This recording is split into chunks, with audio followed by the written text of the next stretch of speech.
Para nosso último segmento de papiamento, nos explica Kiko tá um provérbio. Bota cara? Kiko tá a diferença entre um provérbio e um dicho. Vamos mira, Kiko contesta correto tá? Para a tarefa de semana aqui.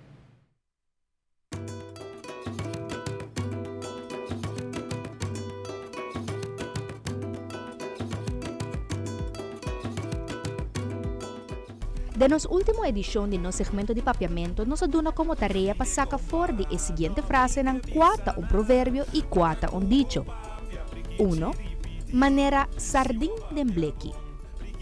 2. Cachoco ta blaf, nota morde.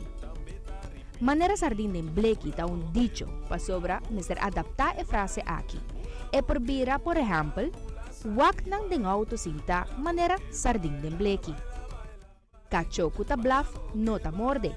Essa aqui tá um provérbio. Para sobra é uma frase completo que você por usa riba su mês.